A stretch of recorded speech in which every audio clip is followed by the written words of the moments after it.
Hello, everyone. Happy Friday. Good afternoon. I am Sarah, and this is Lizette. And today is day 5 of our 5-day challenge, how to create a sustainable mindfulness practice.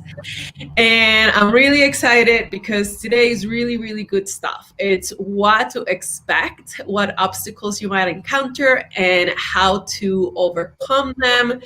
And also, we're going to talk a little bit about how to know if you're actually making progress. But before we jump into all of that, Lizette, can you share a little bit about you and like how long we've been working together, what your journey's been like, just so that they have an idea of who they're talking to? Sure. Hi, I'm Lizette. I'm over in New Jersey. I was just telling Sarah it is freezing here today. I'm still like my fingertips are still a little bit numb. But I have been working with Sarah for over 5 years. I did my yoga teacher training with her, and we continue to work together. My day job is I'm a special education teacher. And I've got 2 young boys. I have 2 sons. I don't know, what else am I saying here? I'm freezing. My brain is frozen. That's all I can remember to say. So Lizette did also the Reiki class. You did the Reiki class with me back in New Jersey too. And now I am so deeply blessed and grateful that she has agreed to be part of our enrollment team. So whenever you book a call to speak to us for the 90-day Awakening Empowerment Program or for the yoga teacher training, depending on who's on the rotation and who's available on the calendar, you might be speaking with Lizette. And we love doing those calls because they really bring you a lot of clarity. We show up with an intention to serve and to just allow you by yourself to decide if working with us is the right thing for you, if you benefit from what we have to offer. And if you do, wonderful. And if you don't, that's okay. We have all of these other programs that you can learn from as well. So thank you for joining. Just quick housekeeping as you're logging in. Please say hello. Make sure you put your name on at the end of your comment, or you can give StreamYard permission for me to see your name. Let's see, what else do we need to remind you about? Tomorrow's event, there is 2 spots left. So if you are interested in the 3-hour workshop, how to manifest your heart's desire for real, you really don't want to miss this.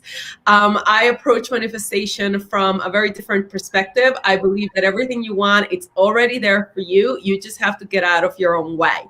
So we're going to be working a lot in regards to what the blocks are, and we're also going to be diving into your why, because once you're coming from a place of love and a place of heart and a place of spiritual healing, then your why drives everything, and it gives you that energy that you need to actually make things happen.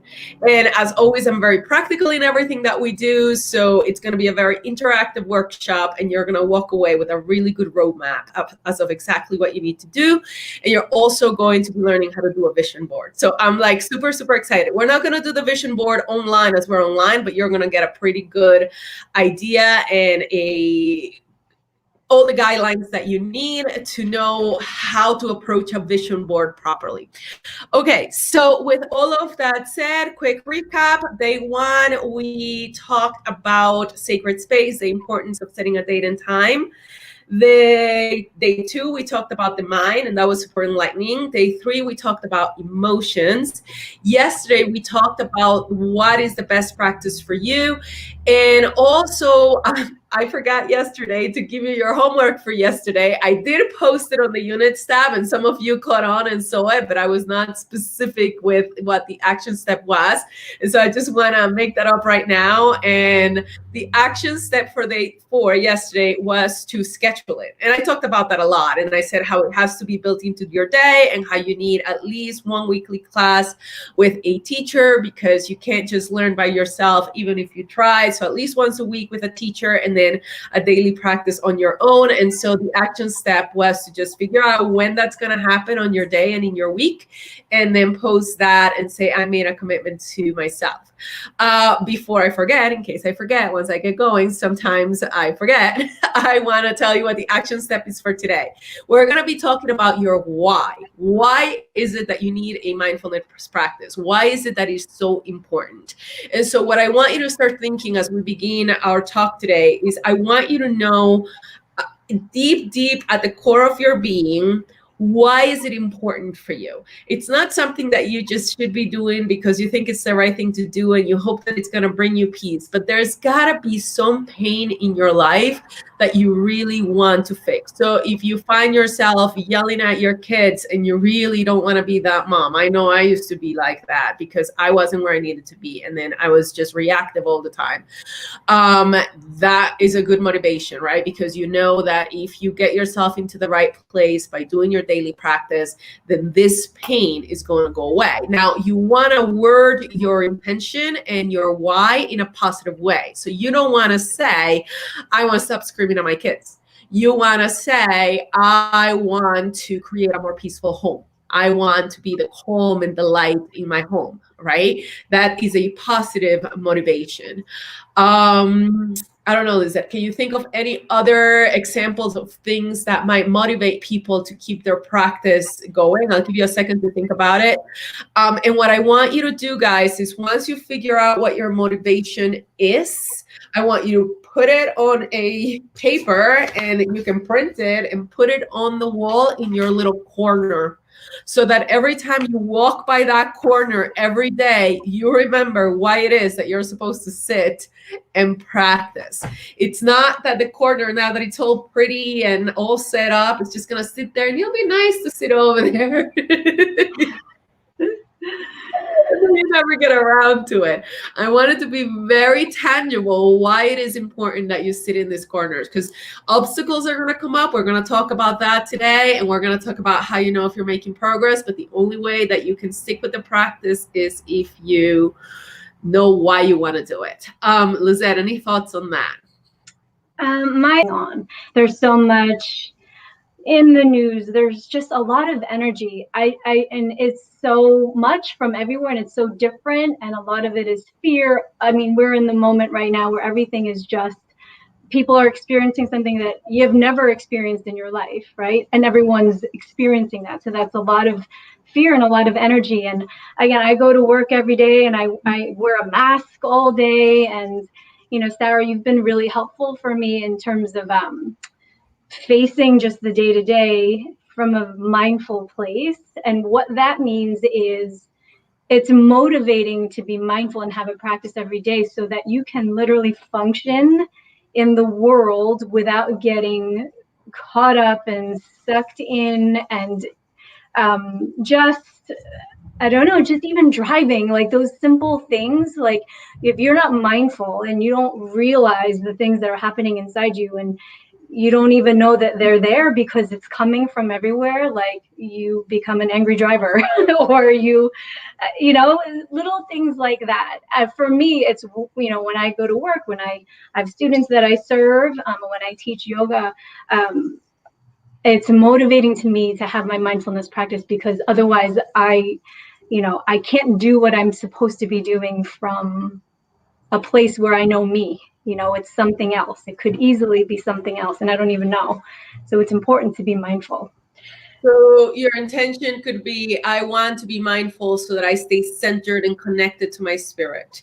And this way you don't get sucked by the tide. You see, this is why I like having Lizette on. She brings me back to earth. I live like a monk or like a nun. So I am aware of what's going on. I don't watch the news. I don't listen to them. I read about them because I have no tolerance for the vibration of the fear that comes through. And I'm not out in the world every day like you are. And what happens is when you have to go out in the world and now you have to wear this situation mask all day, you are also absorbing fear from other people. So they're plugged into the news. And even if you manage to stay centered, the energy bodies are always exchanging energy. And so, you know, it's so important to have something that anchors you and allows you to reset and allows you to come back to center. And I shouldn't say I'm not out in the world, because I teach all day, every day from 7 a.m. to like 6 p.m. I manage my schedule in a very responsible way. And because of that, I have long days because I like to take breaks in between clients and breaks for lunch and things like that. So sometimes it's long days, and sometimes I do feel it, because, the reason that students feel so light when they leave one of my sessions is because I've helped them kind of transmute and process and transform some of that energy. And so I have a lot of mindfulness practices that I do to stay centered. So you're right. I guess I do it too in my world, at my level, in my own way. Yeah, no, absolutely. I think that's why, but you have to, you can go out there. We need you to be here. We all have our dharma. We all have our purpose. Right. We all have something that we are meant to be doing. And we'll dive into that tomorrow in the workshop. But to be honest, guys, it's not a big mystery.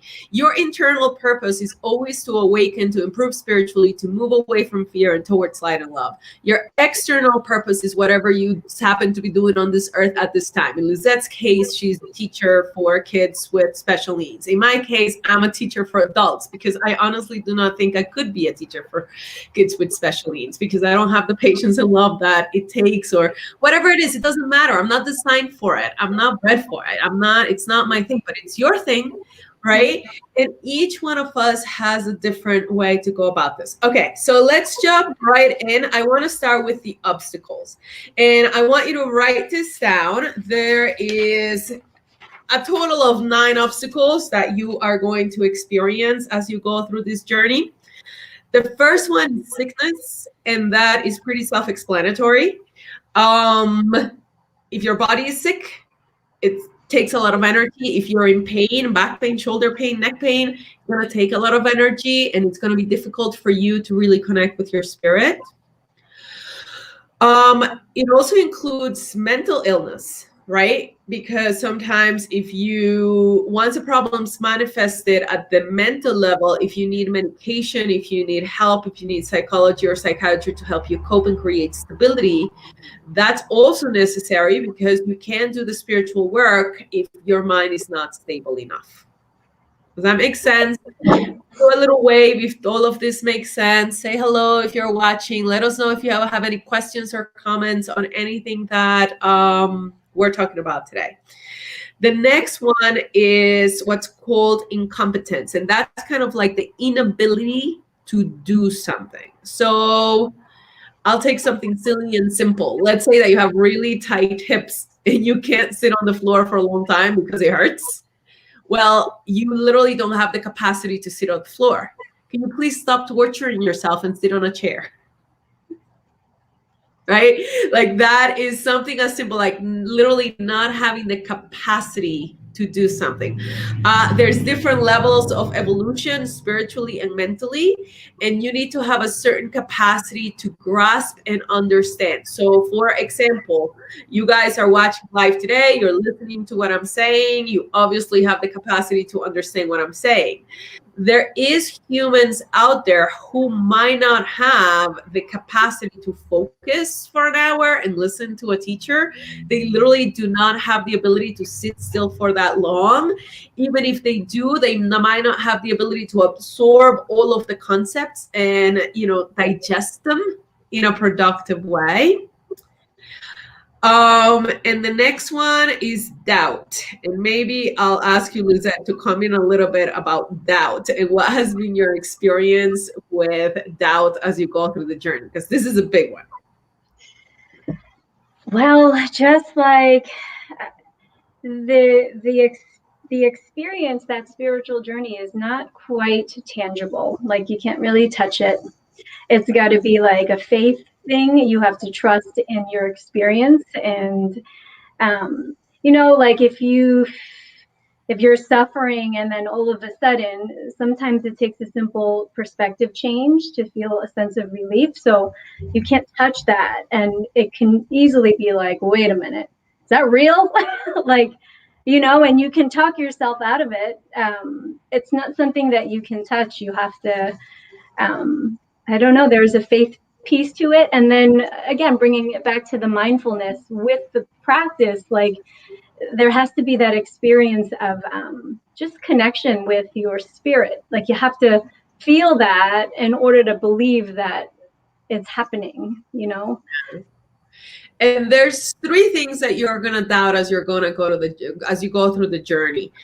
First, you're going to doubt the path itself. Like, we'll be on a yoga pose and you're doing some awkward looking thing and you're like, how the heck is this helping? You're doubting your practice. You're doubting whether, you're sitting there in meditation, counting or breathing or doing the mantra. As I breathe in, I am breathing in. As I breathe out, I am breathing out. And you're like, how is this helping? That's doubt of your practice, right? You're going to doubt your teacher. Like, a lot of people meet me through the internet, and I always respect those that can trust their intuition and take that leap of faith and just give this a try with me. Because there is so much out there to choose from. And how do you know if you are choosing the right teacher? And there's a couple of things that you need to look out for, and we'll talk about that at the end a little bit. But you're at some point, even if you have done your research and you've been with me for 5 days, and you've been following me on the Facebook group for a long time, and even let's say you get on a phone call with me, you don't know me yet. I haven't earned your trust yet. That's something that takes time. And I go through that with students all the time. And I always explain to them, it's okay. Don't worry. I'm going to earn that trust. I understand that trust might not be there, maybe because you've been burned in the past by other teachers or people in your home or at work or whatever. And I understand. And I understand that I have to earn that. And that's why all of my programs are minimum 90 days to work with me. And then I have 9-month programs, 12-month programs, because trust takes time. And that's something that your teacher has to earn. And anyone who, just asks you to just trust them blindly, you shouldn't really follow. And I always tell my students, even if you do trust me, and even if what I'm saying resonates with you and feels right, it still has to be true for you. And that's the other thing. So you might doubt the practice, you might doubt the teacher, and then sometimes you doubt yourself too. Right? Which is what Lizette was talking about. Like, is this real? Is this really happening? Am I really? Yes. And then, when you start to talk about it to other people sometimes, and like your experience, and like, oh, it was, I've done that. Like, it's just amazing. Like, it instantly, everything was lifted. And like, I've had people that are like, wow, that's amazing. I've had people like, what are you talking about? Like, that's okay, like rolling the eyes or not. And then, depending, I have certainly, there are certain people I won't speak to about it because it doesn't, I have had the experience where I'm like, am I nuts? They think I'm nuts, and maybe I'm nuts, but yes, that's part of it, right? Because you want to talk about that stuff and the experiences, but not everyone is like open to it. And then you start to think like, oh man, maybe I'm crazy. But you got to find the right people to talk to about it. I talk about that on a video that I just made. What does awakening feel like, and what to do about it? And one of the things that I say that you need to do about it is you need to surround yourself with people who are awake, because if not, that doubt, it's a real issue. And if you're constantly being mocked or ignored or just dismissed, you are more likely to doubt yourself. But if you are surrounded by people, places, and things, and teachers, and a community that supports that, then it happens. Now you're so much more confident. Oh my God, thank God, I'm not the only one. I'm not crazy. They're the ones that are crazy. And there's an entire community of women out there who it gets it. And we can talk about it without any covers and without any facades, and being as real as it gets, and without being superficial about it. And we can really go deep into what we need to do. One of the benefits of the group coaching calls that we do in our 90-day program. So we have 2 group coaching calls in addition to the one-on-one calls, in addition to the yoga.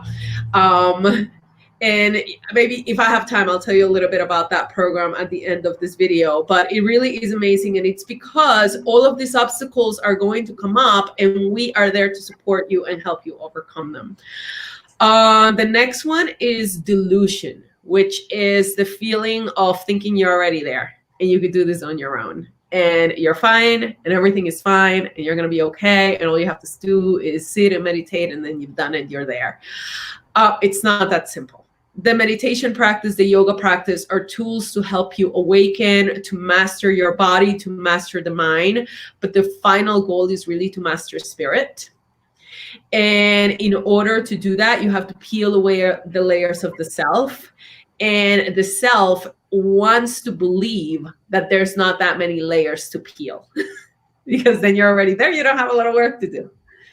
But if you're working with a real teacher, you will continuously see one layer peel after the next layer, after the next layer, after the next layer. And you have to be humble enough to understand that you're not there. 20 years in to this day, I work with a yoga teacher who teaches me Kundalini yoga. Then I have my spiritual teacher who I have been working with for over 12 years. And because I've had to transition to doing online like marketing and stuff, I have a business coach that helps me with like marketing and how to, enroll clients and things like that, because it was a new world for me, this online world. In New Jersey, I didn't have, I mean, I had a Facebook profile, but I never posted anything on it. So I've had to learn all of this. Even this live that we're doing right now, it's a new experience for me. It's something that, you need help with. So don't ever think that you're there, because I'm not there. And I tell that to my students all the time. What makes me a teacher is that relentless commitment to the path and to continuous and never ending improvement, and the understanding that you can't do it on your own. The next one, and maybe you can help me with this one, Lizette, is fatigue. It's like just getting tired and exhausted. How many times have you been there and said, I'm so tired of this. Can I just take a break today? Do I have to do this? Yeah, many, many times. In fact, I think for the yoga teacher training, you actually pointed that out to us. You're like, you guys are feeling good right now, but this is a 10-month program. By month 4, just wait. And you were right. You put a training on top of everyday life. You get tired, right? You want to be lazy, but that's why I guess you set that up, Sarah, as twice a week. And we had to show up and be there no matter what. But that's what builds that, you do get over a hump where I have certainly, I think that 10-month training for yoga teacher training helped me, because you get through, once you get to that place where you need the practice to just, you're not going to function any other way because it's not comfortable, then if the fatigue is gone and it's just something that you do, you wind up, it's something that you have to do to stay connected. But until you get there, you're going to get tired, and you're going to almost like a little bit bored, right? A little bit bored, a little bit tired, a little bit lazy. But as long as you have someone that is expecting you to show up and you got to go, you get through that until all of a sudden. I have to say, you guys talk about this training the way that I used to do it. And I was talking to Katie the other day, and she says to me, these online students, they don't know how good they have it. You have to be so nice and flexible, because now the yoga teacher training, because it's this online format, it's once a week on Tuesday nights, 3.5 hours. We do a little bit of yoga like we used to do. So the format is similar. It's the same.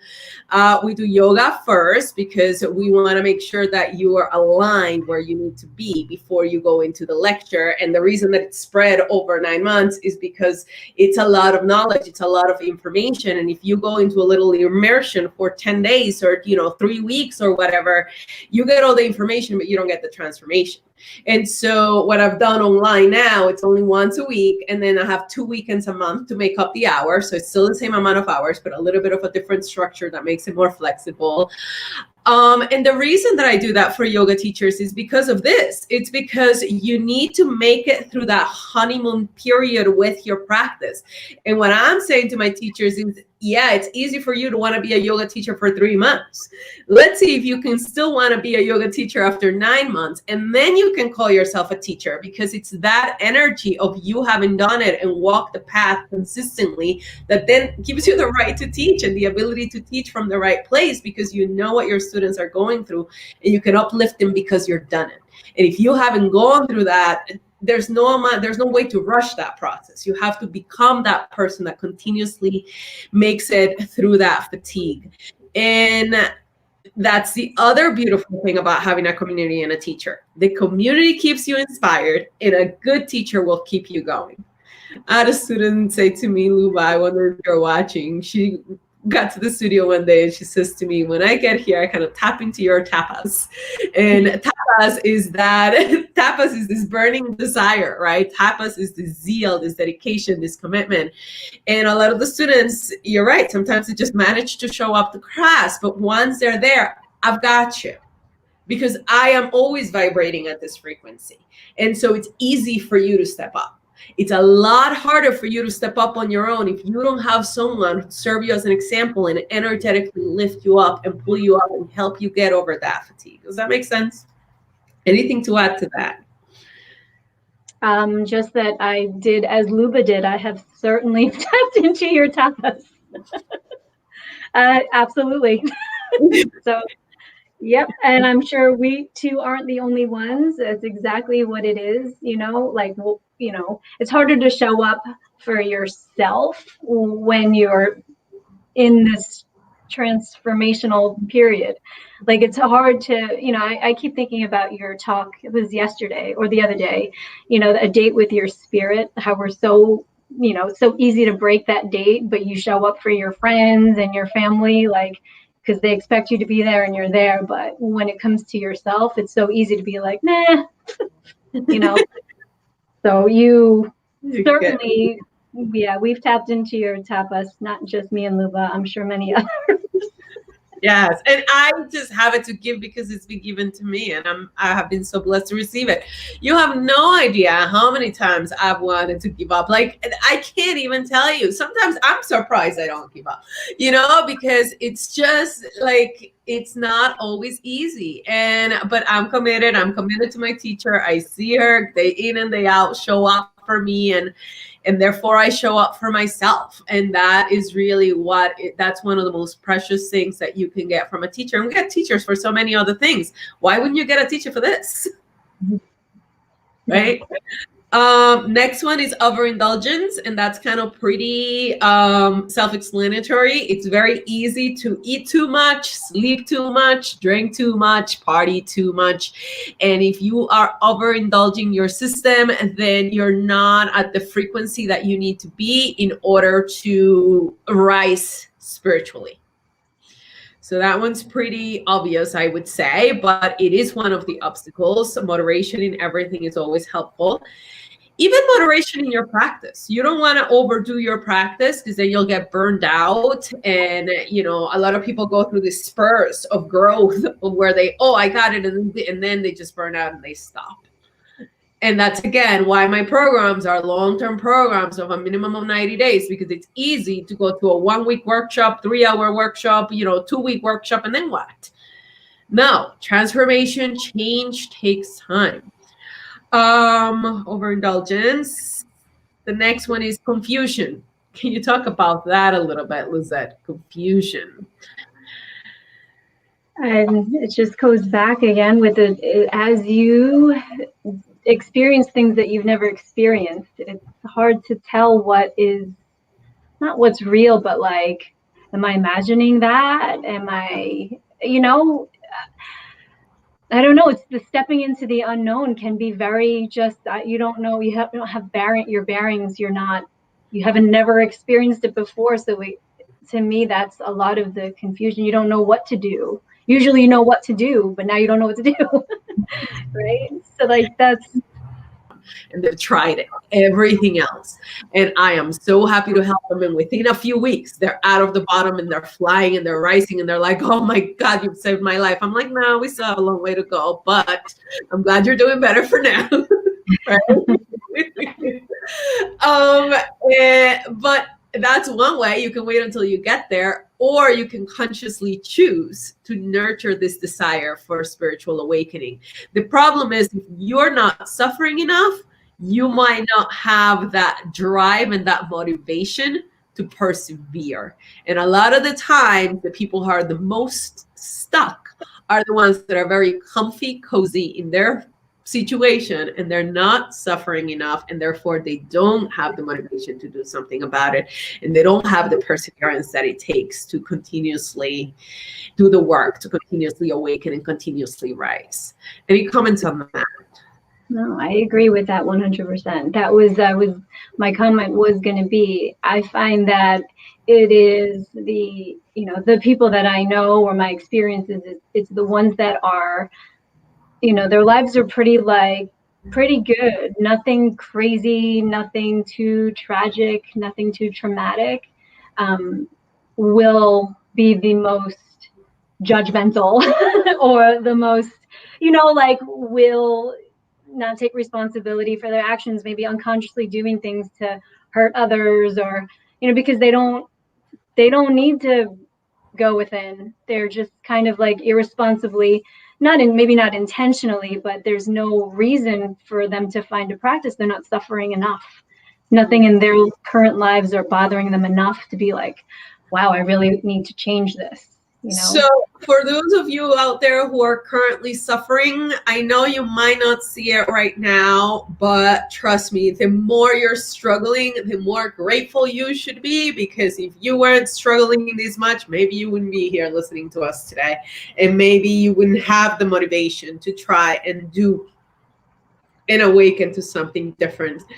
And the last obstacle is regression, which is you go up the mountain and you think you're there and you slip and fall, and then you're like, manage to get yourself back up, and you go up the mountain again, and then you slip and fall again, and you manage to get yourself. This is inevitable, you guys, and this is why sometimes when students come to me on that honeymoon period, like week 2, week 3, week 4, I'm like, wait, just wait. There has to be, it's a mountain range. So then you climb up, and the next thing you know, you got another mountain to climb. Right. Any thoughts on regression? Any experiences that you've had where you're like, why did I do that? Why did I go visit this friend again? Why did I go, get into a fight with this person again? I know better than this, and yet you still plugged in and you still went back. Yes, many experiences with that. I've actually feel like I've gotten much more mindful without reacting, but stuff still, I still sometimes I in my head I'm like, oh my gosh, I'm like so jealous. Like that's so crazy, and then maybe the regression I think has happened when you do something, you react based on like how you're feeling, and then you're like, wow, I thought I was good, I am teaching yoga, and I just like did whatever, I just told off this person and totally freaked out, and then I go, and then I gotta go teach yoga later. Who do I think I am? Like, and then I've gone through like, oh my god, I've regressed so much. But it's part of it, right? You have to just be gentle and say to yourself, okay, I need to be a little bit more mindful. I need a little bit more space between my thoughts and my actions. And again, just more motivation to practice. But regression is a part of it. That to me is what makes you a teacher. So as long as you're alive and on this earth, it would be abnormal if you didn't have things that you do wrong. Like if you don't do anything wrong and you're this perfect enlightened being, then you wouldn't be here on this earth. You would be somewhere up there with the angels somehow in some other realm, at some other vibration. So as long as you're alive, you will have to continuously grow, continuously evolve. And the other thing that happens, just for the record, Lizette, is that our standards are higher. Our standards for what we allow ourselves to do and what we like, you say fly off the handle, and I am willing to bet you didn't actually fly off the handle. You might have flown off the handle a little bit, right? But your standards are higher. So any slip feels like a big slip because you're striving so much to stay at a certain level. But you're human. So sorry, it's just going to happen. You're right. The regression was, and I definitely apologized, which I don't think I ever would have done if I wasn't on a spiritual path.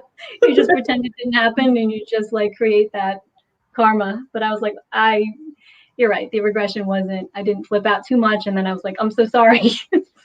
So. Right. gentler. Yeah. Now, for someone else, that might be very, very difficult. And again, there's different levels of regression. At some point, maybe I don't say it, I don't speak it, but in my head, I still think it. And in my book, that's still regression. And I still have to be gentle and I still have to be like, it's okay. These are old, ingrained ancestral patterns. It'll take time to heal. You've only been at this for 20 years. I got another 40 to go. It's okay. I've got time to continue to improve and practice and fix it, you know? And then sometimes I look back and I'm like, wow, I remember when that used to be a pattern and now it just isn't.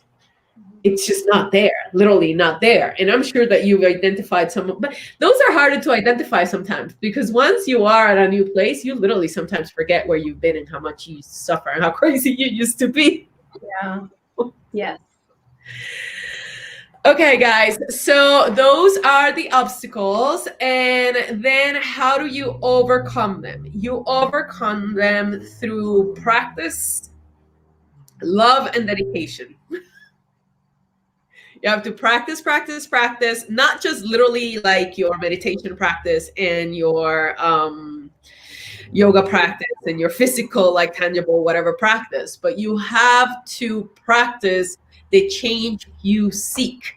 So if you need to set boundaries, you need to set boundaries. If you need to be more disciplined, you need to be more disciplined. If you need to sleep, get to bed earlier, you need to do that. If you need to, whatever it is, you have to practice becoming, through the power of thought, action, and habit and choices, the human and the spirit that you want to become. You have to have enough love. So a lot of the times, like you say, I should be doing this and I should be doing that and I need to do it despite the fact that I don't like it. Don't make yourself suffer. The path of light is light. It's not easy, but it's light, and it needs to be light-hearted. And it needs to be done with love. It's not from a place of obligation and guilt. That is not the path of light. And a lot of the times I have to retrain my students. They'll come and they're used to being in school for a certain, like in a certain way, and I have to read. And yes, I am very structured as a teacher. We have 9 modules to get through, and we have 2 books to get through, and you're going to read them in this order. And this week you're supposed to read this chapter, and next week you're supposed to read. But if you don't, it's okay. This is the path of light. You're not going to get failed. Or you just get to try again. That's all. Right. Right? You just catch up when you can. So the path of light requires love and dedication. This is not a hobby. This is not something that you do for fun or because you think you have to.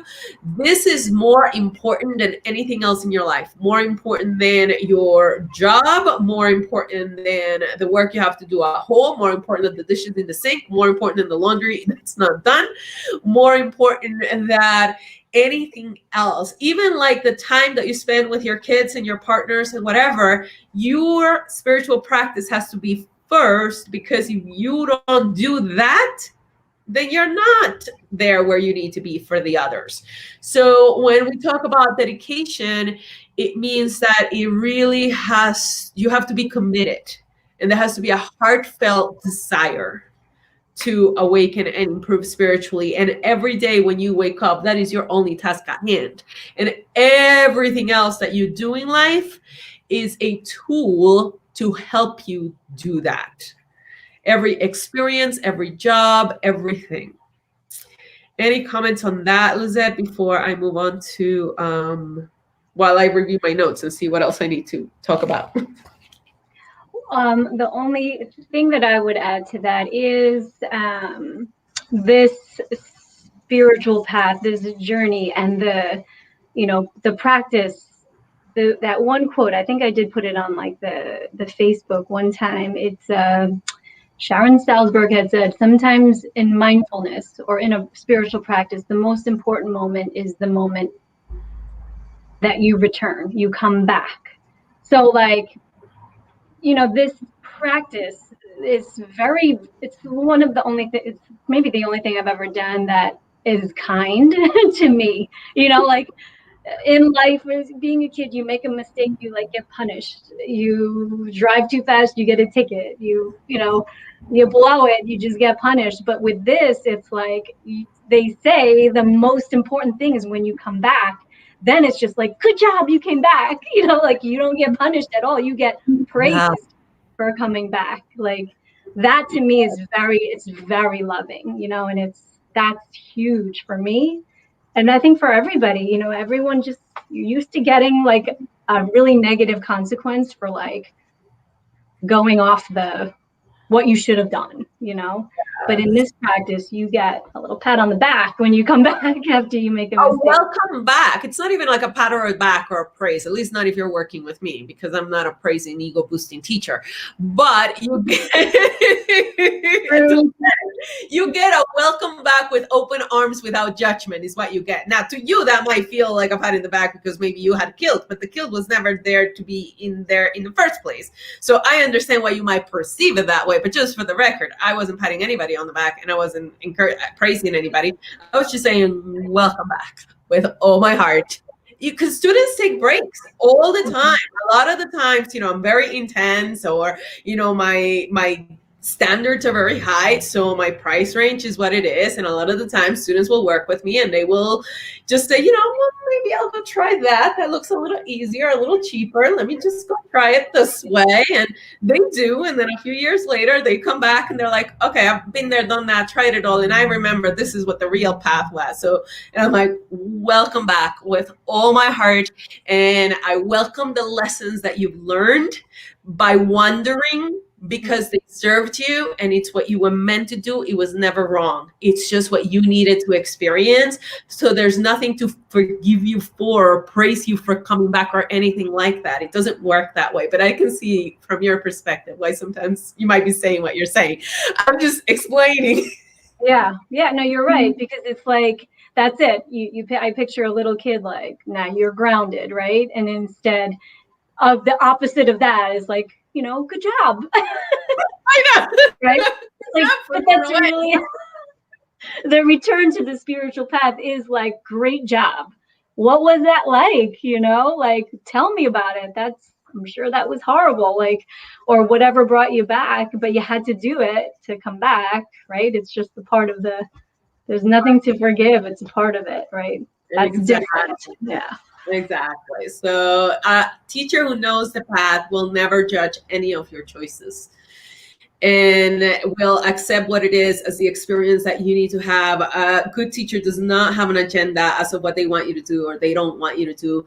They will always be honest. They will give you clarity. They won't, validate delusion. I do not validate the delusion just to make you feel bad. Sometimes I'll say students like almost apologetically, just tell me it's going to be okay. And I'm like, I'm not going to tell you what you want to hear. Yes, it's going to be okay, but I'm not going to stop there. I'm still going to tell you everything else that you need to hear just because that's my job. I'm not here to feed all of the obstacles, feed the delusion and make excuses for your fatigue and, pretend that you're incompetent and you can't do it. And, I'm here to clarify your confusion. I'm here to keep you in persevering when you're about to give up. I'm here to extend a hand when you slip back and fold and remind you and bring you back. So good teachers, you should never feel judged or a sense of obligation.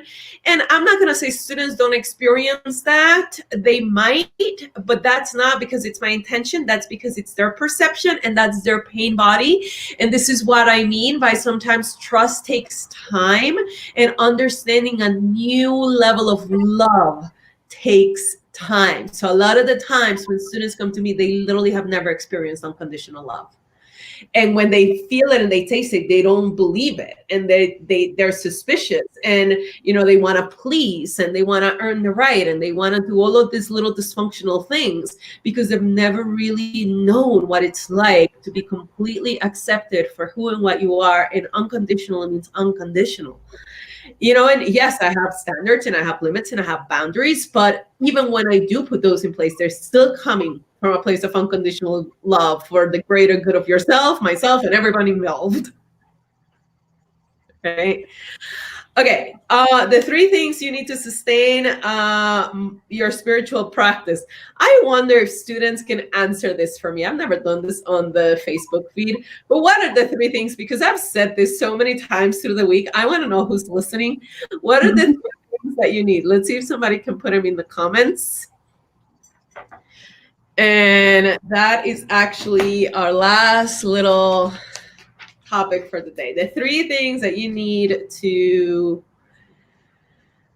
sustain your spiritual practice. And then your homework for day 5 is to write down your why. Why is it that you want to sustain the spiritual practice? I'm getting no comments. I don't know if there's a delay, so I'm going to give them to you. Number 1 is a teacher. Number 2, it's a systematic, enjoyable, and consistent practice. And number 3 is a community of awakened beings that help you stay on the path. And yes, you need commitment, Candace. That is correct. Something you enjoy, consistency, and a teacher. Yes, good job. Okay, so here they're coming in. Sorry, guys. There's a delay on the feed, so they didn't come in, and I tried to give them to you, but it sounds like you got them. Okay, and so in the last 3 minutes that we have, I want to remind you tomorrow's workshop, 3 hours, how to create your heart's desire for real, how to manifest your heart's desire for real. And our enrollment is open for the yoga teacher training, which starts March 16. All the information is on my website, sarahco.com. It's an amazing program. And if you're interested in the 90-Day Awakening and Empowerment Program, book a call with us. Lizette and I have both opened up a few more spots next week. I put you up on Tuesdays like you wanted. So there's some spots on Tuesdays now.